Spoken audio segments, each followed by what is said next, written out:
The hum was my constant companion, a low electric thrum that vibrated through the reinforced floor of the underground facility. It was the sound of 1,000 circuits working in concert, of colossal antennae pointed at nothing, or so I always believed. The air, recycled and filtered, carried the faint metallic scent of ozone and the stale ghost of forgotten coffee. I liked the cold here. It kept my mind sharp, a crisp counterpoint to the endless, swirling dust of the cosmic data I sifted through day after day. My console, a sprawling array of monitors and blinking lights, was my universe. Tonight, my focus was on the Boötes Void, a region of space so vast, so utterly devoid of galaxies, that it earned the chilling moniker, the Great Nothing.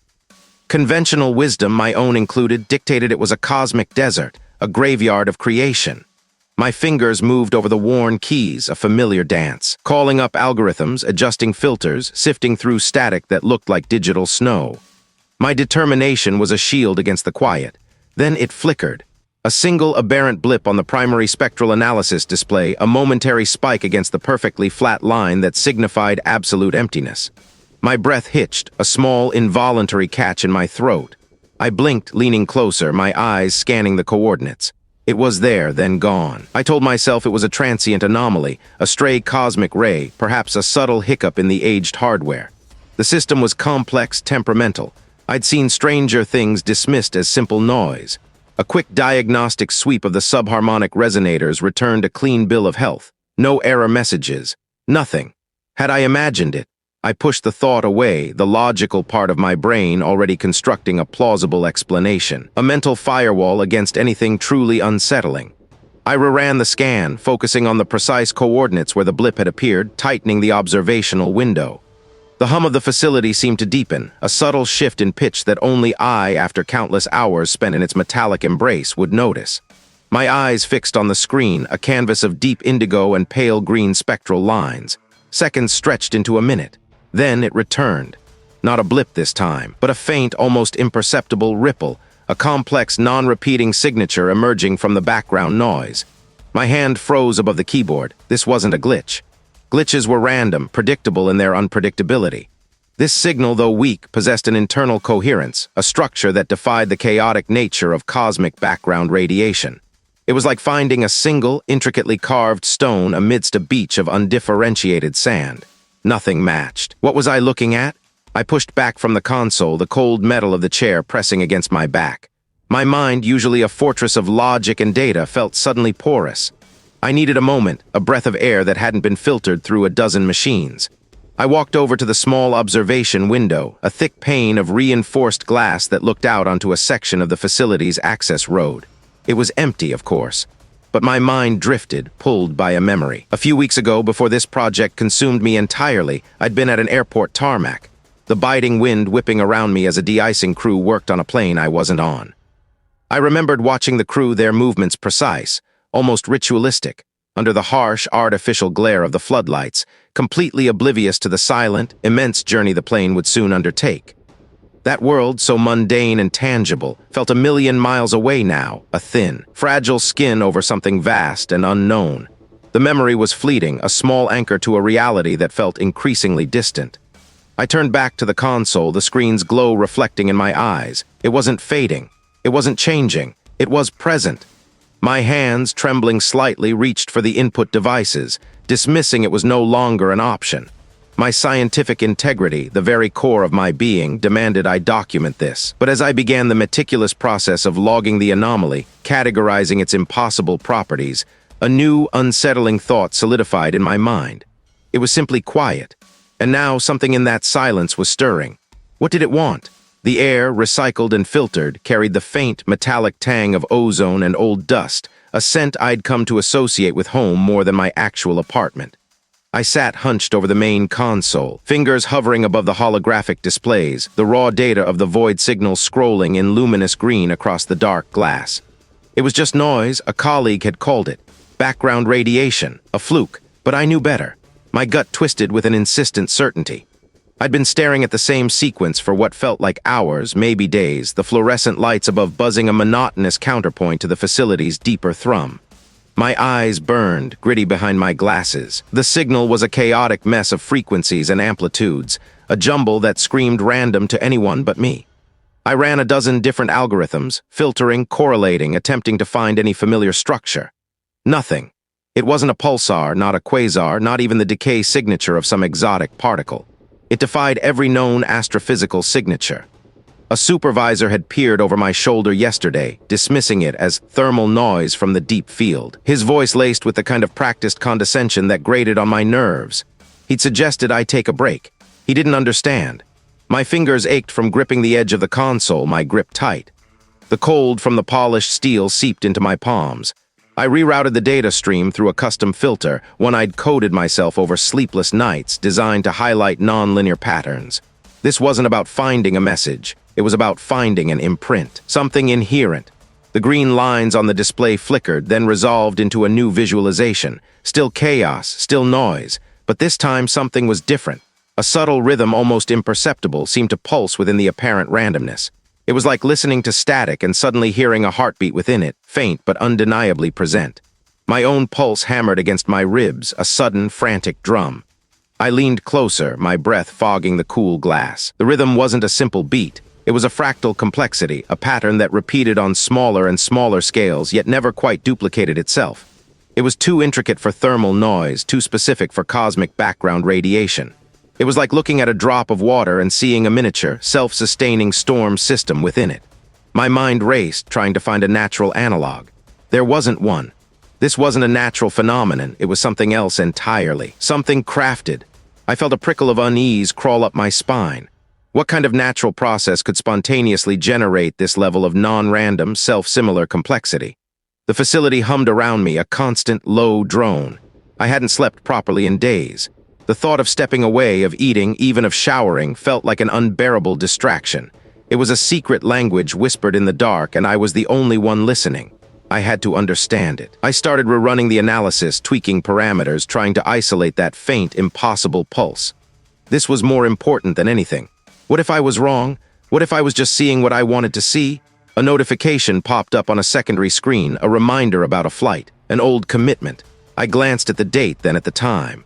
My flight was due to depart in a few hours. I sighed, running a hand through my already disheveled hair. The thought of leaving this place, of abandoning the signal even for a day, felt like a betrayal. But the supervisor would expect me. A part of me, the rational part, knew I needed a break, a change of scenery. Maybe a few hours away would clear my head. A de-icing crew, bundled in thick yellow suits, worked methodically on the wings of a distant plane, spraying a steaming orange fluid. The roar of another jet taking off vibrated through the concrete under my feet, a raw, physical sound. I stood by a chain-link fence, watching the plane I was not on being loaded, its lights blinking against the gray, overcast sky. The world felt distant, muted, like a film playing without sound. The hum of the facility, the green glow of the data, felt more real than the cold air on my face. My phone buzzed in my pocket. A message from the colleague asking where I was. I didn't answer. I couldn't. My mind was still back in the underground facility, replaying the fractal patterns, that impossible rhythm within the static. This signal. This was everything. I turned my back on the plane, on the distant shouts of the de-icing crew, on the mundane world I no longer belonged to. The only place I needed to be was back with the data. Back at the console, the facility's constant thrum felt like a welcome embrace. I plunged back into the data, fueled by a frantic determination. I focused on the subtle fluctuations, the almost imperceptible changes in the signal's energy output. It wasn't just a static pattern, it was dynamic. It was reacting. I isolated a specific frequency band, amplifying it, pushing the system to its limits. The green lines on the display shimmered, then resolved into something new.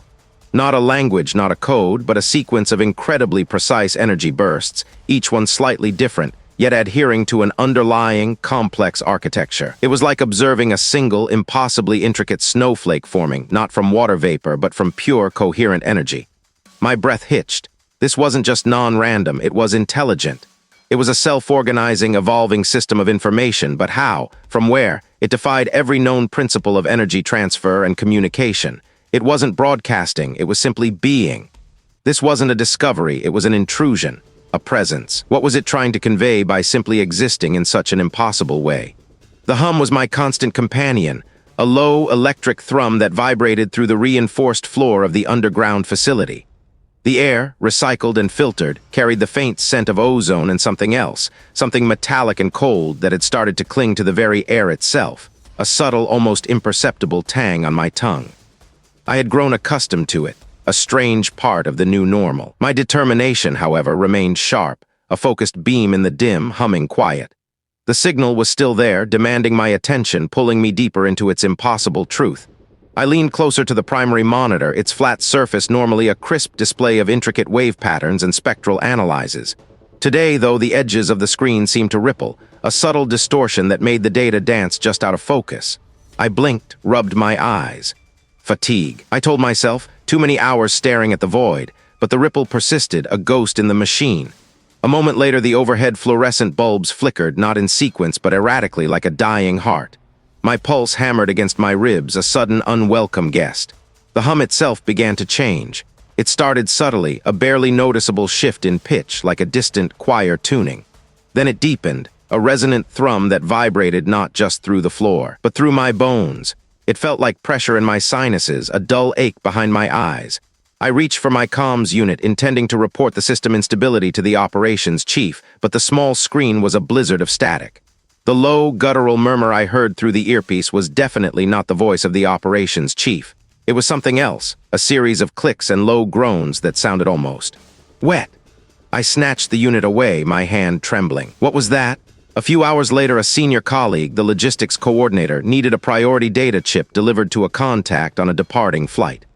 Urgent, he'd stressed, his voice tight with unusual stress. So there I was, far from the insulated quiet of the underground facility, standing on the airport tarmac. The air here was thick with the reek of jet fuel and exhaust, a harsh contrast to the recycled air I was used to. Around me, a de-icing crew moved with practiced efficiency, their machinery roaring as they sprayed a viscous green fluid onto the wings of a distant plane, not the one I was there for. The wind whipped around me, carrying the sharp scent of antifreeze and the metallic tang of frozen air. I watched the de-icing crew, their figures silhouetted against the harsh floodlights, when the world seemed to lurch. The roaring engines of the planes nearby, a constant assault on my ears, suddenly warped. My skin prickled, aware. I looked at the plane I was not boarding, its fuselage gleaming under the harsh lights, and for a fleeting second the smooth metal seemed to writhe, its surface shifting like something alive, something too large. I clenched my fists, gripped tight. It had to be. She didn't react. I pulled my hand back, a tremor running through me. Was it just me? Back in my small, cluttered office within the underground bunker, the signal's influence felt more contained. Or perhaps I was just more accustomed to it. I found myself drawn away from the direct analysis of the raw data, a sudden, inexplicable urge to contextualize what I was seeing. My search led me down obscure rabbit holes, through ancient languages and forgotten histories. I spent hours in the facility's archives, a dusty, rarely visited section filled with physical texts. The air here was heavy with the smell of old paper and dust, a comforting scent that grounded me. I pulled down forgotten tomes, their brittle pages crumbling at my touch. They spoke of a presence that was not from space, but of the spaces between space, a consciousness so vast it could only be perceived as an absence, a gaping emptiness. My breath caught in my throat. Could this be what I was hearing? The hum had never truly left me. It had merely changed residence, migrating from the reinforced floor of the underground facility to a place just behind my own eyes. It was a pressure, a low electric thrum that vibrated through the bone, a constant companion that had driven me from my research, from my colleagues, and ultimately from the city itself. I needed distance, a break from the data, a chance to clear my head, or so I told myself. I stood at the wide, cold glass of the terminal, the chill radiating through the pane despite the heated interior. Outside, the airport tarmac stretched, a vast, gray expanse under a sky bruised with pre-dawn light. My flight, I realized with a jolt that was half dread, half relief, had departed an hour ago. I hadn't boarded, couldn't. A sudden, paralyzing wave of vertigo had seized me at the gate, rendering the thought of being sealed inside a metal tube, hurtling through the air, utterly impossible. Instead, I'd found myself drawn to this window, watching. A de-icing crew was working on a distant jet, its wings already coated in a fine, white rime of frost. Orange-clad figures moved with practiced efficiency around the massive airframe. The powerful engines of the plane were silent, yet a phantom roar echoed in my ears, a sound that wasn't sound, but a vibration that resonated with the thrum behind my eyes. I watched the thick, viscous fluid spray from the hoses, turning the frost to rivulets that snaked across the wings. For a moment, it was just a normal scene, mundane and reassuring in its routine. Then the geometry shifted. It began subtly. The lines of the wing, the rigid angles of the tail fin, the perfect curve of the fuselage, they seemed to waver. Not a distortion in the glass, I knew this was internal. The fluid, bright orange under the floodlights, coalesced into patterns on the wing's surface. Not random drips, but intricate, impossible filigrees that seemed to pulse with a faint inner luminescence. They were familiar, these patterns, from the dreams that had plagued me for weeks. Dreams of vast, dark spaces and structures that defied Euclidean principles, their edges dissolving into nothingness. My pulse hammered against my ribs, a frantic drumbeat against the steady, insistent thrumming in my skull. But reality was fraying. The plane, the one I wasn't on, now seemed to breathe. Its metallic skin rippled, not like heat haze, but like a living membrane contracting, expanding. The orange, de-icing fluid, still flowing, now appeared to trace glyphs, alien symbols that seemed to twist and writhe with an unseen energy. A low moan escaped my throat. The figures of the de-icing crew, once solid and real, now stretched, their limbs elongating, their heads tilting at unnatural angles.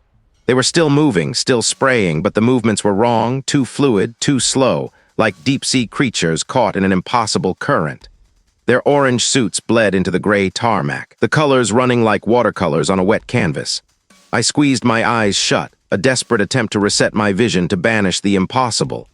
When I opened them again, the plane was still there, the crew still working. But the clarity was gone. Everything had a shimmer, a faint, almost imperceptible vibration at the edges of my perception. The air itself tasted metallic like fear, and something else, something vast and ancient. A flavor of cosmic dust and infinite emptiness. The hum in my head intensified, pushing against my eardrums, threatening to split my skull. Was this what the signal did? Was it not just data, but a key unlocking something in my mind, or perhaps in reality itself? I looked around the terminal at the other travelers, their faces blurred, their movements jerky, almost puppet-like. Did they see it too? What would happen when the patterns fully formed, when the presence finally stepped through the veil? It merely changed residence, migrating from the reinforced floor of the underground facility to a place just behind my own eyes. It was a pressure, a low, electric thrum that vibrated through the bone, a constant companion that had driven me from my research, from my sleep. Now it was a constant companion as I stood before the panel of senior colleagues, my hands gripping the edge of the podium so hard my knuckles blanched. The signal isn't merely an anomaly. I insisted, my voice tight, too loud in the hushed conference room. Fluorescent lights above hummed in a grating counterpoint to the thrum inside my skull, casting the room in a sickly, unwavering glow. It's a language, a conscious entity, and it's not from any known cosmic structure. It's from the void between them. I gestured wildly at the projection screen, where my data pulsed in impossible patterns of light and shadow, the true horror of it barely contained by the sterile charts. The air in the room felt thick with ozone and the faint, unsettling smell of burnt coffee. My tongue felt dry, a metallic taste coating it. A senior researcher, a man whose gray hair had once inspired my respect, cleared his throat. "Raj, your data is compelling in its raw form, but your interpretation, these anthropomorphic projections onto a statistical anomaly, it's highly speculative." He paused, his gaze softening with what I recognized as pity. It was worse than anger. "You've been working under immense pressure, perhaps a sabbatical." Another colleague, a younger woman who usually championed my more outlandish theories, shifted uncomfortably in her seat, avoiding my eyes. My pulse hammered against my ribs. They weren't hearing me. They couldn't or wouldn't. "Speculation." I laughed, a sharp, humorless sound that scraped in my throat. "This isn't speculation. This is the truth. The universe isn't empty. It's slumbering, and this signal is its breath." I leaned forward, my voice dropping to an urgent whisper, the hum behind my eyes intensifying, almost drowning out my own words. "It's speaking to us. It's changing me. Can't you feel it?" My hand twitched, instinctively reaching for the back of my head, trying to press against the vibration. The senior researcher exchanged a look with the panel chair. "Raj, we appreciate your passion, but this line of inquiry without substantial, verifiable evidence beyond your personal experience is unproductive." The word unproductive felt like a physical blow. My vision narrowed, the faces of my colleagues blurring into indistinct shapes, their concern morphing into something more akin to fear. They weren't just dismissing my work, they were dismissing me. I felt ice flood my veins. The next few days blurred into a haze of hushed conversations and averted gazes. My office access was revoked. My email account was suspended. I was isolated, cut off from the very research that consumed me. The hum, however, remained. I wandered the city, a phantom, the vibrant chaos of everyday life, a grotesque mockery of my internal turmoil. My mind raced, searching for an anchor, a shred of understanding that the mainstream had denied me. I needed answers, desperately. One afternoon, I found myself at the edge of the airport tarmac, drawn by a strange, almost magnetic pull. I watched a de-icing crew in their bright orange suits, like industrious insects, methodically spraying a viscous fluid onto the wings of a plane I wasn't on. The hiss of the spray guns cut through the low rumble of distant engines, a mundane, almost comforting symphony of human industry. The plane, a sleek silver bird, sat immobile, shrouded in a fine mist, waiting for its wings to be cleansed of the frost that clung to them. Their movements were precise, practiced. They understood the physics of ice, the mechanics of flight. They understood the known world. But what about the unknown? What about the frost that formed not on metal but in the mind? The hum behind my eyes was a steady thrum, a counterpoint to the roar of a departing jet. I tasted the metallic air, tinged with the bitterness of my own failure. My rejection had been absolute. The scientific community, the very bedrock of my life, had deemed me unsound, but the signal. It was real. It pulsed, it spoke, it changed. If established science couldn't comprehend it, then perhaps it wasn't science I needed. My gaze swept across the distant plains, then landed on a small, unassuming bookstore tucked away near the airport's less trafficked perimeter. Its window displayed worn, forgotten tomes, their spines faded by years of sun. A different kind of knowledge, perhaps. Forbidden knowledge. The paper crackled like dry leaves as I opened the first, the scent of aged paper and dust filling my nostrils. I devoured them in my cramped apartment, the hum a constant presence, a silent reader over my shoulder. One passage in particular made my breath catch. The words were a mirror reflecting the impossible signal, the hum behind my eyes. The metallic fear coated my tongue. Was this what I had found? What else did this forbidden knowledge hold, and what would it demand of me for seeking it out? It was a pressure, a low, electric thrum that vibrated through the bone, a constant companion that had driven me from my research, from my everything. Now fueled by a determination that felt less like resolve and more like a desperate manic compulsion, I hunched over the main terminal. The screen glowed a sickly green in the dim light of my isolated workstation, the only illumination in the vast, silent room. I could feel the cold radiating from the concrete floor through my shoes, seeping into my ankles. My fingers, clammy with a cold sweat, danced across the custom interface I'd built. This wasn't about conventional linguistics. The signal wasn't a language in any human sense. It was a pattern, a structure, a mathematical impossibility that hinted at an underlying order or disorder I couldn't yet grasp. But I felt it. The hum in my skull pulsed, guiding my algorithms, my intuition, a strange, distorted echo of the signal itself. I was not just analyzing data, I was allowing the signal to speak to me in a way that bypassed language entirely. My pulse hammered against my ribs, a frantic counterpoint to the steady, unyielding thrum behind my eyes. Then a flicker, a pattern resolved, not a word, not a phrase, but a concept. It wasn't something I could articulate, not yet. I saw, or rather, felt the vastness, not the emptiness of space, but a profound, ancient scale of existence so immense it dwarfed everything I understood. My breath caught, tasting of metallic fear. The sterile air in the room suddenly felt thin, inadequate. What had just happened? What had I just understood? The sudden, jarring shift was disorienting. One moment I was hunched over the terminal, the next I was standing on an airport tarmac. The wind whipped around me, smelling of jet fuel and freezing rain. A massive plane, not one I recognized or had any business being near, loomed against a bruised, gray sky. Its engines roared, a deafening sound that vibrated through my chest, drowning out the hum in my skull, if only for a moment. A de-icing crew bundled in heavy gear moved like automatons, their spray guns hissing plumes of chemical mist over the wings. I was not on that plane. I was just here, amidst the chaos, a ghost. Why was I here? Just as suddenly I was back. My hands were still poised over the console, the green glow of the screen still reflecting in my wide, unblinking eyes. The roar of the engines faded, replaced by the insistent thrum, now intensified, demanding. The brief, vivid hallucination, or whatever it was, left me shaking, my reality further frayed. The signal wasn't just data, it was a doorway. I pressed on, my fingers moving with a terrifying urgency. Another segment of the signal yielded. This time, the concept hit with the force of a physical blow. Humanity, we were nothing, less than dust. Nausea twisted through me, a bitter bile rising in my throat, my vision blurred. The The screen's patterns seemed to writhe, mocking me with their terrible clarity. This wasn't theory, this was a visceral, undeniable truth etched into the very core of my being. We were a brief, inconsequential anomaly, destined to blink out, unnoticed by the true architects of this reality. My lungs burned, air refusing to fill them. The hum in my head became a roaring torrent, threatening to split my skull. It felt like a silent scream, trapped. And then the final, most devastating piece. The cosmos wasn't empty. It was a veil, a thin, fragile membrane separating our paltry existence from something else, something vast, ancient, and wrong. This understanding wasn't intellectual. It was a fundamental shattering of my world, a direct download of pure, unadulterated horror. My skin prickled, aware of a gaze from somewhere beyond comprehension. The hum settled back into its place behind my eyes, but it was different now. No longer a pressure, but a constant, resonant echo of the terrible truth.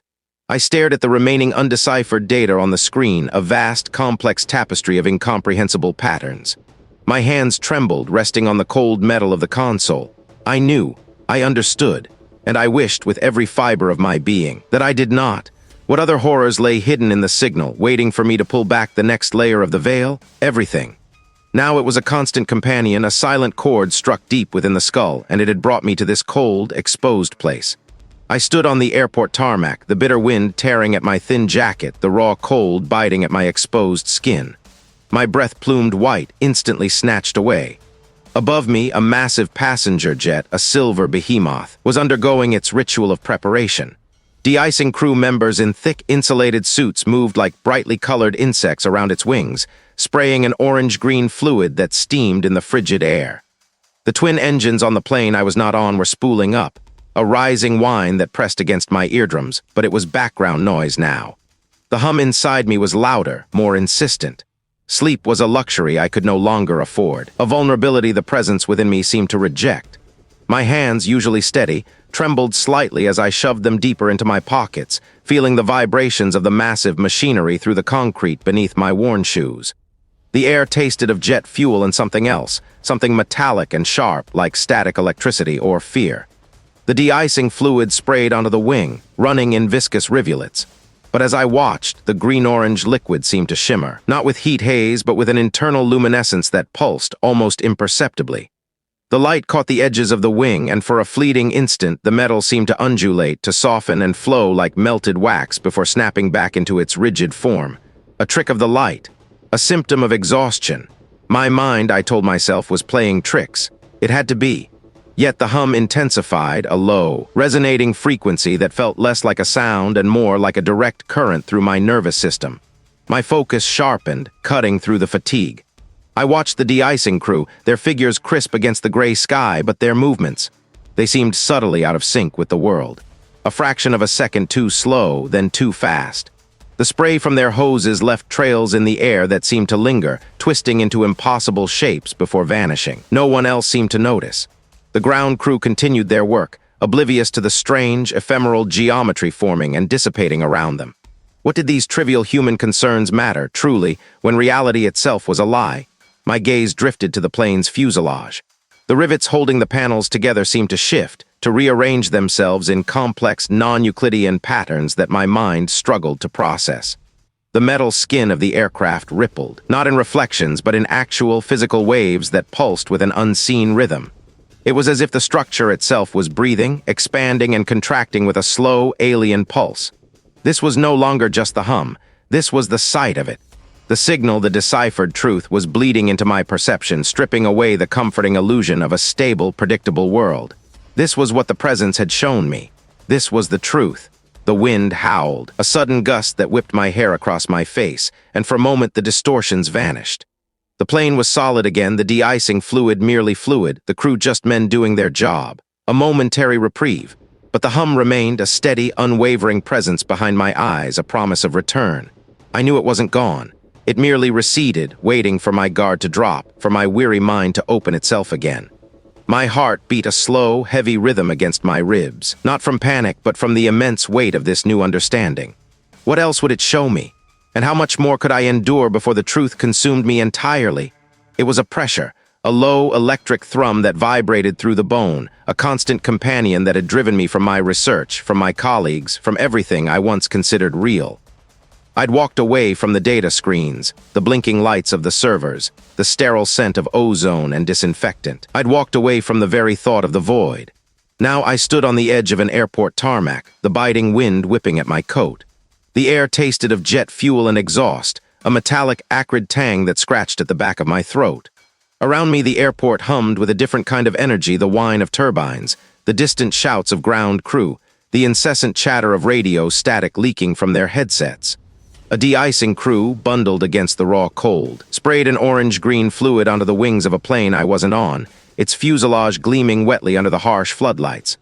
I watched them, their movements precise, almost ritualistic, as if they were performing some ancient, necessary rite before the great metal bird could take flight. My breath plumed in frosty clouds, each exhalation a brief, visible ghost in the frigid night. I had come here, I think, to escape, to put distance between myself and the relentless, unseen pressure. But the hum in my head, a low, insistent thrum, had grown stronger with every step I took towards the departure gates. It wasn't just a vibration anymore. It was a rhythm, a heartbeat perhaps vast and slow, echoing from a place beyond stars, beyond thought. It pulsed, a subtle current, urging me to turn away from the escape to look deeper. The sounds of the airport, once a cacophony, now seemed to filter through a thick, distorting veil, muted and distant. Only the hum remained clear, growing in intensity, its low frequency pressing against the inside of my skull. It wasn't just a pattern of information, a series of complex mathematical structures I had been so obsessed with dissecting. It was, directed, like a finger beckoning, invisible but undeniable. It was a call, and I was the one being called. My skin prickled, every hair on my arms alert. The air around me, thick with the smell of kerosene, seemed to grow heavy, denser as if the very atmosphere was compressing under an unseen weight. The hum intensified, a low, resonating chord that seemed to vibrate not just in my bones, but in the ground beneath me, the metal of the planes, the very molecules of the cold air. It was no longer a signal to be observed. It was an invitation, an imperative. My mind raced, tumbling over itself. To ignore it now felt impossible, a violation of some unspoken cosmic law I was only just beginning to perceive. But to answer it, that meant opening myself further, to become a conduit, not just an observer. It meant abandoning the last vestiges of my rational mind, the carefully constructed walls of scientific objectivity. It meant risking everything. Could I really step over that edge? I closed my eyes, the harsh glare of the tarmac lights still burning on my eyelids. The hum swelled, becoming a roaring torrent within my head, threatening to tear apart the delicate architecture of my thoughts. I knew what I had to do. It was a presence, and it was asking for more than just my attention. It wanted my perception, my very consciousness. I had to amplify my connection, not through machinery, but through surrender. I had to become the antenna. I imagined my mind as a vast, empty chamber, a receiver, open and waiting. It was a pure, unfiltered influx of raw information, not in symbols or numbers, but in pure, unadulterated sensation. The metallic fear coated my tongue, thick and coppery. I felt myself expanding, stretching, my consciousness thinning, fraying at the edges as it tried to encompass the sheer, incomprehensible vastness of the signal. It wasn't just sounds or images. It was a profound, terrible understanding of scale, of time, of entities that preceded the very concept of existence. My body felt distant, a mere anchor, while my mind was being pulled, stretched, reconfigured. Was this what understanding felt like, or was it the beginning of my end?